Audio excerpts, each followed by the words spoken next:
কার উপর কুরবানি ওয়াজিব এবং কখন ওয়াজিব, কার উপর কুরবানি ওয়াজিব এবং কখন ওয়াজিব। আল্লাহ তাআলা কুরআনুল কারীমে বলেছেন, ফাসাল্লি লিরাব্বিকা ওয়ানহার,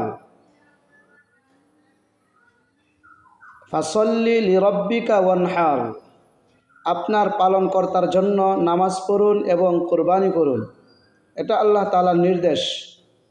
রাসূল করিম সাল্লাল্লাহু আলাইহি ওয়াসাল্লামকে আল্লাহ বলেছেন যে আপনি আপনার পালনকর্তার জন্য নামাজ পড়ুন এবং কুরবানি করুন। এই আয়াতের মধ্যে সল্লি আমরের সিগাটি ওয়াজিবের জন্য ব্যবহার হয়েছে। তাহলে কুরবানি এটা হলো ওয়াজিব। এখন প্রশ্ন হলো কার উপরে ওয়াজিব? এখন মাল থাকলে, সম্পদ থাকলেই কি ওয়াজিব? বিষয়টি এমন না। মাল থাকার আগে, নেশাব পরিমাণ মালের মালিক হওয়ার আগে আরও কিছু শর্ত আছে। যেমন স্বাধীন হওয়া কুরবানি ওয়াজিব হওয়ার জন্যে একটা শর্ত আছে, সেটা হলো স্বাধীন হওয়া। 2 নম্বর শর্ত হলো মুসলমান হওয়া। 3 নম্বর শর্ত হলো মুকিম হওয়া।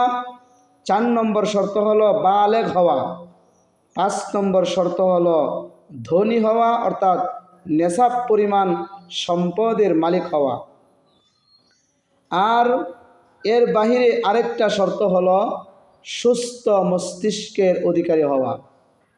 সুস্থ মস্তিষ্কের অধিকারী হওয়া, এই শর্তগুলো যদি থাকে তাহলে তার উপরে কোরবানি ওয়াজিব।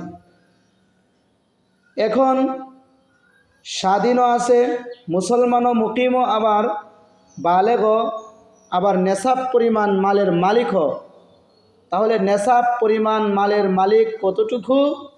বলা হয়েছে যে 52.5 তোলা রূপার মূল্য এবং অথবা 7.5 ভরি স্বর্ণের মূল্য যত পরিমাণ যেইটুকু হবে, এই পরিমাণ সম্পদের মালিক যদি ঈদের দিন 10 তারিখ, 11 তারিখ, 12 তারিখ, এই 3 দিনের মধ্যে যদি কেহ এতটুকু পরিমাণ সম্পদের মালিক হয়, তাহলে তার উপরে কুরবানি ওয়াজিব।